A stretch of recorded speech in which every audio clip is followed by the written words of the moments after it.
Welcome.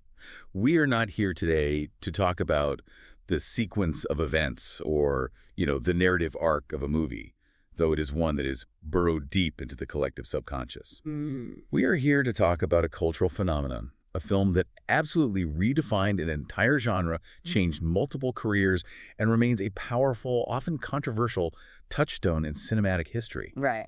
Today, we are opening the file on Jonathan Demme's 1991 psychological horror thriller, The Silence of the Lambs. And it's fundamentally important for you to understand right from the start that this film is a genuine historical anomaly in Hollywood. A total anomaly. We throw around the word classic a lot, but The Silence of the Lambs achieved things that literally no other film of its type has before or since. And that unprecedented achievement is what we're focusing on first. I mean, it's not just a successful film, it's a statistical outlier in terms of prestige and recognition. Exactly.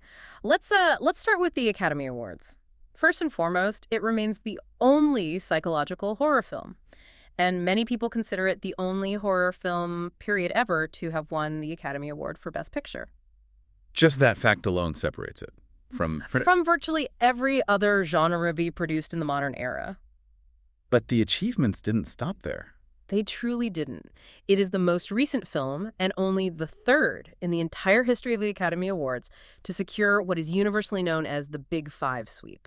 And that Big Five victory, it means total consensus across the most critical elements of filmmaking. You're talking Best Picture? Best Picture, Best Director for Jonathan Demme, Best Actor for Anthony Hopkins, Best Actress for Jodie Foster, and Best Adapted Screenplay for Ted Tally.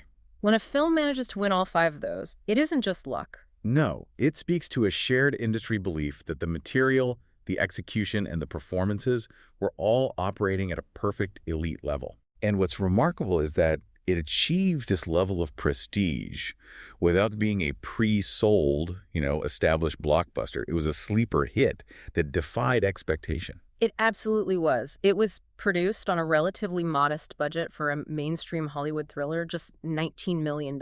Which is nothing, even then. Right.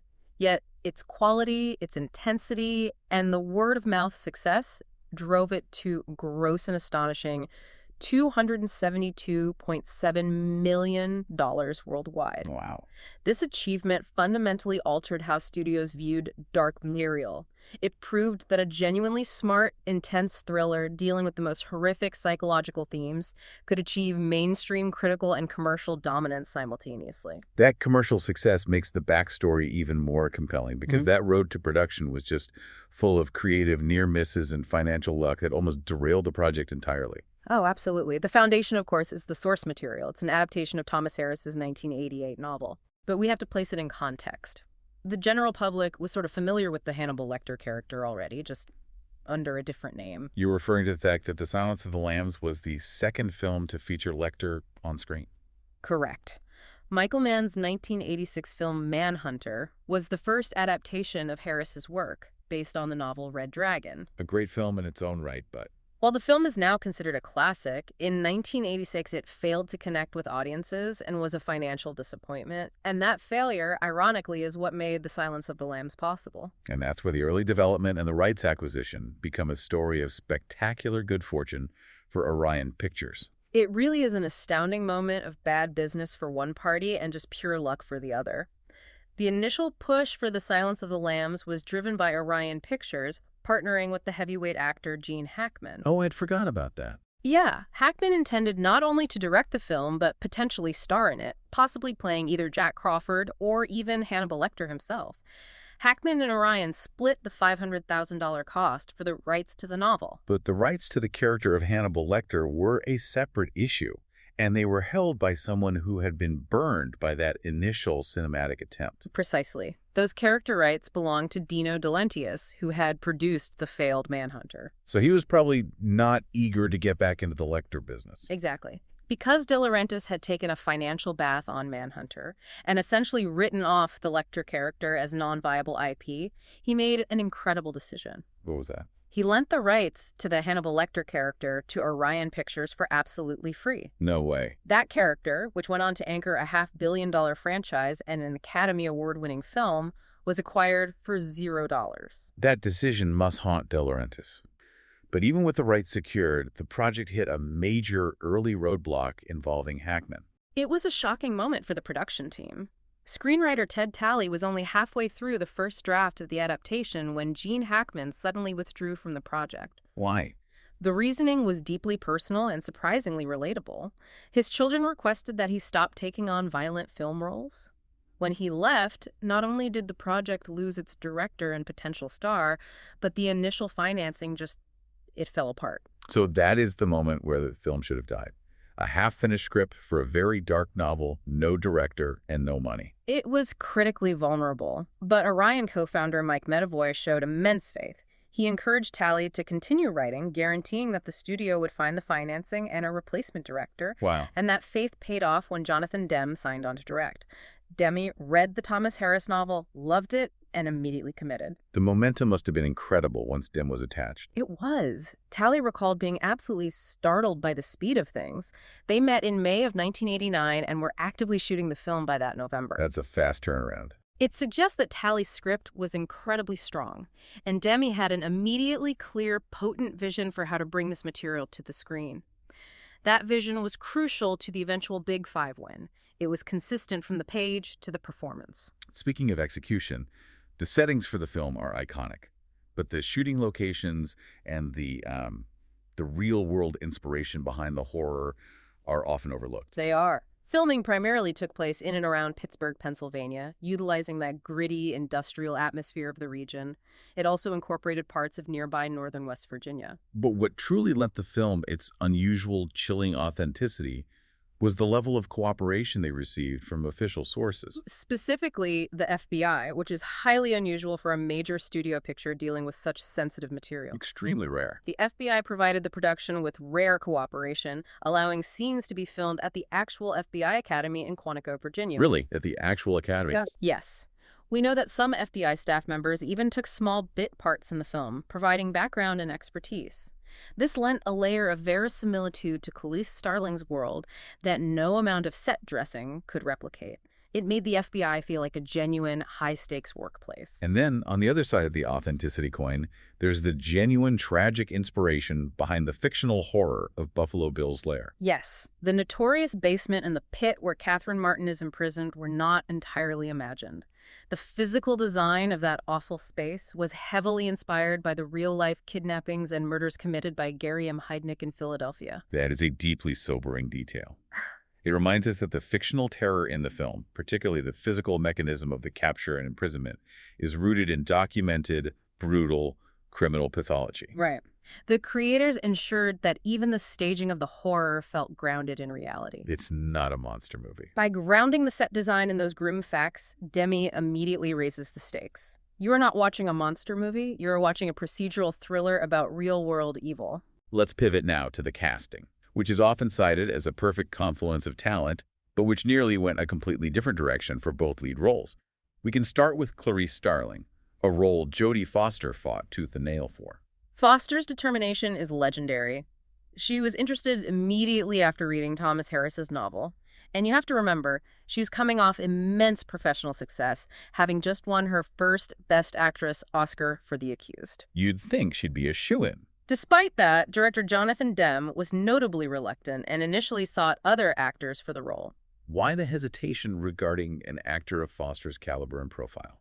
While Demme's initial vision leaned toward a slightly different feel, his first choice was Michelle Pfeiffer, with whom he had collaborated successfully on Married to the Mob. Okay. Pfeiffer ultimately turned the role down, later explaining that she felt deeply uncomfortable with the gruesome themes and the dark nature of the material. So, twice now, first with Gene Hackman and then with Pfeiffer, the sheer darkness of the source material caused major talent to step away from the project. That tells you volumes about the script's inherent intensity. It certainly does. Demme also considered Meg Ryan, who also declined for similar reasons related to the gruesome themes. And the studio considered Laura Dern, but they worried about her box office appeal and general bankability at the time, Right. given the substantial investment they were making in a dark thriller. So how did Foster get it? Ultimately, Foster secured the role because her palpable, intense passion for the character, which shone through in her meetings and screen tests, was exactly what the character needed. She convinced them she was Starling. And now we turn to the figure who instantly became cinematic legend, Dr. Hannibal Lecter. Anthony Hopkins' interpretation is now so thoroughly defined that it's impossible to imagine anyone else. Yet Demme's original vision also rested elsewhere. Demme's first choice for the civilized cannibal was Sean Connery. Connery. Connery declined, and that led to Anthony Hopkins being offered the part based on his prior intense work in films like The Elephant Man. Hopkins' initial reaction to the film's title is one of the great anecdotes of cinema history. Oh, it is. When his agent told him about the script called The Silence of the Lambs, he asked rather innocently, "Is it a children's story?" A perfectly understandable question. A perfectly understandable question given the almost poetic title. But once he received the script, his perspective shifted instantly. And that shift was immediate and decisive. He called his agent back after reading just the first 10 pages and declared, "This is the best part I've ever read." He committed to the role right away after a single dinner meeting with Demme. Incredible. The clarity of the writing, even at that early stage, communicated the character's extraordinary potential. That single decision cemented his career. It's worth noting the other iconic actors who were considered but passed over: Al Pacino, Robert De Niro, Dustin Hoffman, and Jeremy Irons. But it was Hopkins who meticulously crafted the stillness, the vocal cadence, and the intense presence that terrified millions. Hopkins' preparation was extremely detailed and drawn from unexpected sources. He specifically cited 2 sources for his vocal performance and his physical stillness. What were they? For the voice, he drew inspiration from the calm, unnervingly controlled tone of the HAL 9000 computer, as voiced by Douglas Rain in 2001, A Space Odyssey. The machine-like calm of HAL, a completely rational intelligence dedicated to destruction. That is a chilling touchstone. What was the second source for the cadence? The vocal patterns of writer Truman Capote. The juxtaposition is brilliant. The cool, synthesized logic of the machine combined with the peculiar, affected delivery of a literary figure. That's an incredible mix. This combination created a character who was supremely intelligent, but also deeply unsettlingly strange. He also had to address the inevitable rumors about his acting choices. Yes, Hopkins actively refuted several claims. Some speculated his precise cadence was based on Katharine Hepburn, while others, trying to find a source for his chilling stillness and unblinking stare, suggested Charles Manson. He clarified publicly that neither of those figures served as inspiration. He wanted it to be original. He wanted the performance to be something new, something purely intellectualized. The character's visual presentation is equally iconic, particularly the muzzle he wears. That piece of equipment has its own surprising story.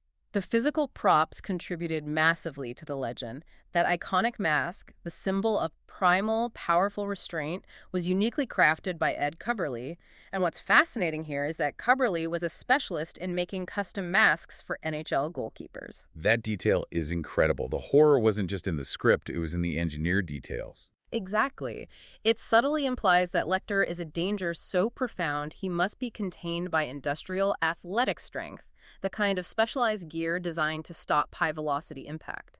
It takes the idea of restraint out of the realm of medieval torture and places it firmly in the modern, engineered world. Now, if we talk about preparation, we must discuss the profound level of research demanded of the cast, particularly Scott Glenn, who played Jack Crawford, the head of the FBI Behavioral Science Unit. Right. Glenn's commitment to the role involved spending considerable time with the actual expert the character was based on, John E. Douglas, a legendary figure from the FBI Behavioral Science Unit in Quantico. The real deal. Douglas gave Glenn an extensive tour and insight into the unit's work. But what followed highlights the brutal, emotional reality underpinning the film's fiction. And this detail is intense, and we must treat it with the necessary gravity, recognizing the real-world suffering involved. Yes. Douglas, in an effort to immerse Glenn in the true psychological cost of the work, played the actor an audio tape. This tape contained recordings that 2 notorious serial killers, Lawrence Bittaker and Roy Norris, had made of themselves during the rape and subsequent torture of a 16-year-old girl. That is just harrowing. It is hard to imagine the emotional toll of witnessing that kind of raw, documented evil. The source material confirms the profound emotional impact this moment had on Scott Glenn. Douglas recounted that Glenn wept upon hearing the recordings. I can't even imagine. Furthermore, the experience reportedly led Glenn, who previously held a politically liberal stance, to change his mind on the death penalty. We share this detail not for sensationalism, but because it serves as a powerful, necessary reminder that while The Silence of the Lambs is a fictional thriller, It's rooted in something real. The work of behavioral science and the study of these crimes involves facing unimaginable real-world horror and bearing the emotional toll of the victim's suffering. That anecdote about Scott Glenn facing the raw material of evil serves as a profound reminder of the ethical lines this film walked and the brutal reality that grounds its fiction. It demands a moment of reflection. Now, transitioning from that dark reality, let's examine how the public actually received this intense, uncompromising work. The public received it with open wallets. The film premiered on Valentine's Day, February 14th, 1991, and was an immediate sensation. An interesting choice for a release date. It grossed almost $14 million over the four-day President's Day weekend and held the #1 box office spot for 5 straight weeks, ultimately becoming the 4th highest-grossing film of 1991 in North America. That commercial success quickly solidified the critical consensus, which was overwhelmingly positive and helped propel it out of the niche horror genre and into the prestige drama category. Oh, completely. Critics delivered universal acclaim, praising it as a smart, taut thriller, and specifically hailing the stellar performances from Foster and Hopkins. The film was so highly regarded that the late, great Roger Ebert, writing for the Chicago Sun-Times, added it to his permanent, exclusive list of the great movies, calling it a horror masterpiece. This was key. Critics recognized it as a masterpiece despite its genre trappings. But there was one extremely notable exception to that chorus of praise, which offered an interesting counterpoint. That was Gene Siskel, Ebert's famous colleague. Siskel gave the film a rare, poor review for what would become a Big Five Oscar winner. What was his reason? Siskel felt that Foster's appealing character, Clarice, was ultimately dwarfed by the monster she is after. He argued that the film spent too much time glorifying the villains and not enough time elevating the hero. An interesting take. Stating he would rather see Clarice work on another case. It's an interesting outlier opinion that suggests for some, the intellectualized darkness of Lecter and Buffalo Bill was just too overwhelming. Regardless of Siskel's opinion, that critical success culminated in the unparalleled Big Five sweep at the 64th Academy Awards. But beyond the Oscars, the film's status is confirmed by its placement on various historical lists maintained by the American Film Institute, which judges influence over time. The AFI rankings truly solidify its importance within the canon. It was ranked as number 65 on the 100 Greatest Movies list, which is a rare honor for a thriller. More appropriately, perhaps, it was listed as number 5 on the 100 Thrids list. That makes sense. Where the film's legend truly resides, however, is in the realm of character creation. The dynamic of Lecter and Starling created cinematic figures that instantly became legendary. Absolutely. The AFI named Hannibal Lecter the undisputed #1 film villain of all time, surpassing iconic figures like Darth Vader and the Wicked Witch of the West. The #1 villain. And on the flip side of that same coin, Clarice Starling was ranked as the #6 film hero of all time. That's incredible for one film. It is extraordinarily rare for both the protagonist and the antagonist of a single film to receive such high, simultaneous recognition across lists of heroes and villains. That speaks to the perfect symmetry of their conflict.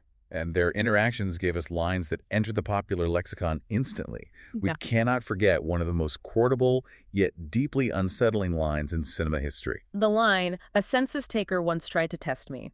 I ate his liver with some fava beans and a nice Chianti." Chilling. It captured the entire bizarre, sophisticated personality of Lecter in one sentence. That quote alone ranked number 21 on the AFI's 100 movie quotes list, demonstrating how deeply just a handful of words delivered with that chilling, precise cadence entered the popular culture. Let's move to the legacy of the film, because this is where its true cultural influence becomes clear, especially regarding how Hollywood and the audience perceived the depiction of evil on screen. The film fundamentally and irrevocably changed the cinematic representation of serial killers. Before Lecter, the sources tell us that film killers were often depicted as what they called claw-handed bogeymen with melty faces and rubber masks. Right, like Freddy or Jason. They were creatures of caricature or supernatural, almost cartoonish evil. They were threats to be physically overcome. Hannibal Lecter redefined the threat. He wasn't a creature, he was a mind. Exactly. Lecter was presented as highly intelligent, impeccably mannered, a man of culture, and crucially played by an actor, Anthony Hopkins, with serious, respected credentials. He intellectualized evil. Yes. His horror was rooted in psychological depth, manipulation, and control, not just jump scares or gore. And this intellectualization had huge implications for the entire entertainment industry that followed. This intellectualized evil didn't just win awards, it created the template for every subsequent procedural crime show and thriller. Without Lecter, you don't have the cerebral villains of shows like Criminal Minds, the complex forensic focus of the CSI franchise, or the high-concept psychological profiling that became a television standard. It moved our fear from the physical threat to the psychological one. The mind became the weapon. Speaking of how time shifts our perception of fear, the film's official classification in the UK even changed, suggesting that its unique horror has become somewhat normalized for younger generations. That reclassification story is fascinating. When The Silence of the Lambs was re-released in the United Kingdom in 2017, the British Board of Film Classification decided to lower the film's rating, reclassifying it from an 18 certificate, meaning only adults, to a 15 certificate. So minors 15 and over could view it. That immediately suggests that what was shocking in 1991 is considered less so today. That was one interpretation. Co-producer Ed Saxon attributed the reclassification directly to audience desensitization, suggesting society had simply gotten used to intense on-screen violence and psychological themes over 2 decades. So the film was so effective at pioneering this genre that the audience, 25 years later, had become inoculated against its original shock value. That's a perverse measure of success. But the BBFC's Craig Lapper offered an alternative and perhaps more insightful view. What was that? He argued that the film itself pioneered and created interest in the very themes complex serial killers and psychological profiling now commonplace in procedural crime dramas. The film set the standard, So it made itself familiar. making the subsequent generation of viewers entirely familiar with the tropes that were revolutionary in 1991. That's a profound legacy. The film was so influential that it actually changed the viewing landscape itself, thereby diminishing its own original shock value. However, that powerful influence has not been without significant and necessary controversy, specifically concerning the character of Buffalo Bill, or James Gumb. This is a long-standing and important discussion that requires us to look carefully at the context of the source material. In the years following its release, the film faced substantial criticism regarding its portrayal of gender identity and sexual politics. Right. Specifically, some gay male critics and feminists felt that the portrayal of Buffalo Bill, particularly his desire to transform himself, negatively associated the LGBT community with deviance, psychopathy, and extreme violence. It's essential to look at the defense presented within the narrative itself regarding Buffalo Bill's stated motivations for what he does. The film's creators attempted to preempt this criticism by using Dr. Lecter as a voice of clarification. When Clarice asks about Gum, Hannibal Lecter explicitly states that Buffalo Bill is not a genuine transsexual. Okay. He surmises that Bill mistakenly assumes he is, possibly because he was rejected from multiple gender reassignment clinics due to his severe underlying psychological instability. The film attempts to separate Gum's specific psychopathic violence from genuine gender identity issues. And director Jonathan Demme also offered his own public defense to distance the character from the community. Demme told the New York Times that Bill wasn't a gay character. He was a tormented man who hated himself and wished he was a woman because that would have made him as far away from himself as he possibly could be. So he saw it as self-hatred.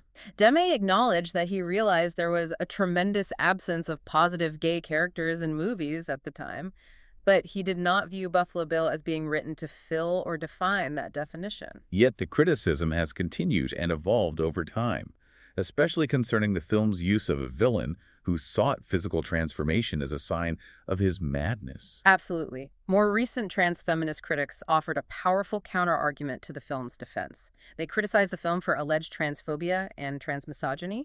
So just to clarify for our listener, in this context, what are those specific critiques referring to?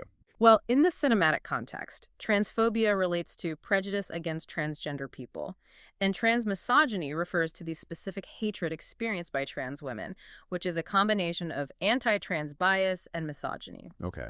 And the specific critical argument raised against the film was that the filmmaker's explicit denial that Bill is really transsexual, even if it was intended to be an inclusive move, actually encourages disbelief and scrutiny of trans people's self-identification in the real world. So the argument is that by making the villain's identity fake or a symptom of madness, it created a problematic trope for subsequent films to follow. Exactly. It highlights the complex and evolving nature of cultural representation and interpretation over time, particularly when a film becomes as iconic as this one. And while the controversy focuses heavily on Buffalo Bill, the film also implicitly engages with Clarice Starling's gendered context in a very effective, subtle way. That is a key thematic point often discussed by film scholars as to why the film resonated so strongly. Throughout the film, Clarice Starling's gender is consistently emphasized as a distinguishing feature. Well, constantly. She operates as a minority among her numerous male peers in the FBI and the challenges she faces. From the dismissive attitudes of some agents to the inappropriate predatory advances from Dr. Chilton, underscore the systemic hurdles she must overcome in a male-dominated environment. The film never stops reminding you that she's the only woman in the room, making her determination and vulnerability equally potent. And that vulnerability is essential to her interaction with Lecter. The psychological tension between them works because Lecter recognizes her vulnerability but also respects her singular drive. Her gender is not a flaw. It is the context through which her heroism is forged. Moving away from the content itself, let's explore the profound post-film echo, starting with the score and the iconic needle drops that have become inseparable from certain scenes. The primary score was composed by Howard Shore, a frequent and trusted collaborator with Jonathan Demme. They worked together later on the film Philadelphia. Great score on that, too. Shore approached the music not as an accompaniment, but as something that would go right into the fabric of the movie.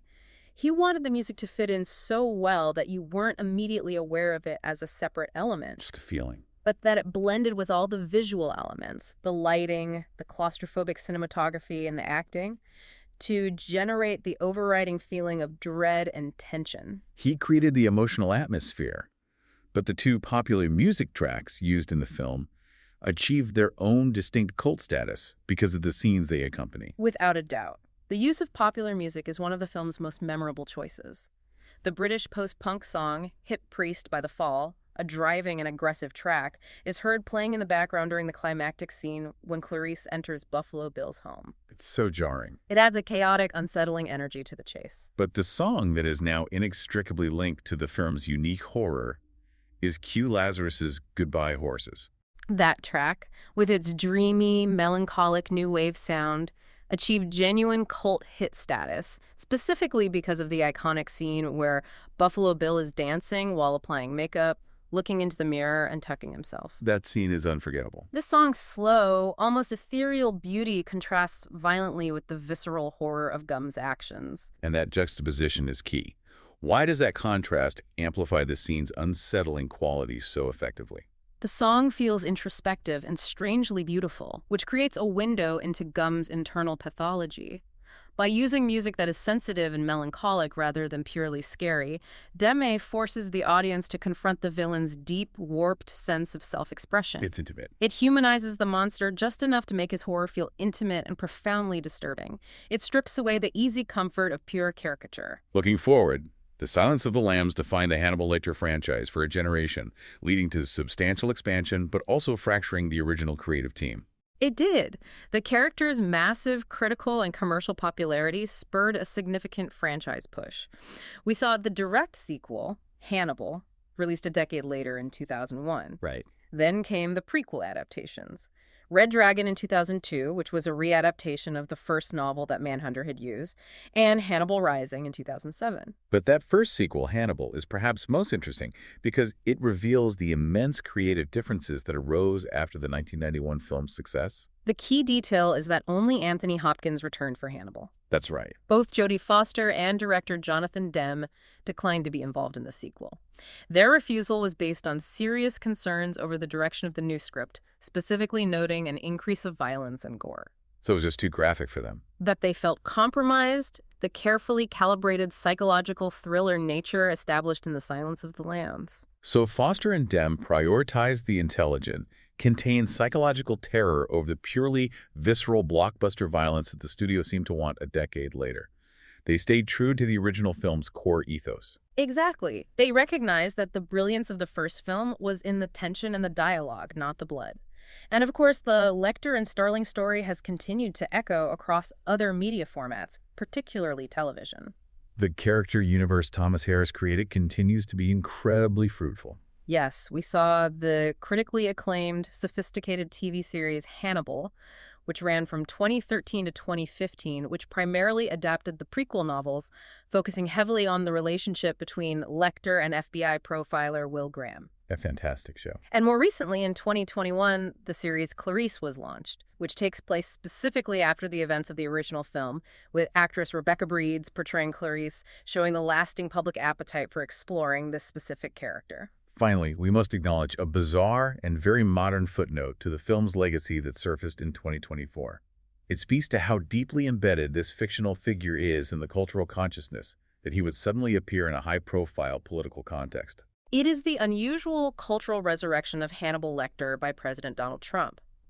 During his 2024 presidential campaign, President Trump repeatedly referenced the fictional character, often in the context of comparing immigrants to the fictional character and claiming foreign governments were sending criminals to the United States. Yeah, that was strange. He went as far as to describe Lecter as a wonderful man and spoke of him as if he were a real, existing historical figure. And the actor who embodied this iconic villain had a strong public reaction to this political use of his creation. Anthony Hopkins publicly stated that he was shocked and appalled by President Trump's use of the character.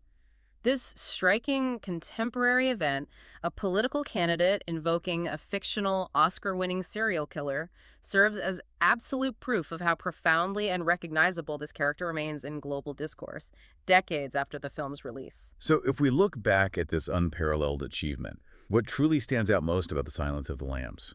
What did this film do that no other horror or thriller has managed since? We see a unique synergy of factors that resulted in lightning being bottled. The depth of the performances, particularly Hopkins' chilling stillness and Foster's palpable determination, elevated what could have been a standard genre film into high art. Absolutely. The production overcame early setbacks, including the loss of Gene Hackman and the necessity of negotiating complex rights for free, to deliver a product so refined it captured the Big Five Oscars, an achievement we may never see again for a film of this genre. And most importantly, it provoked deep, lasting cultural discussions, both positive by redefining the intelligent villain and institutionalizing the psychological profiling hero, and controversial by sparking necessary debate about the ethics of portraying gender identity and sexuality in cinema.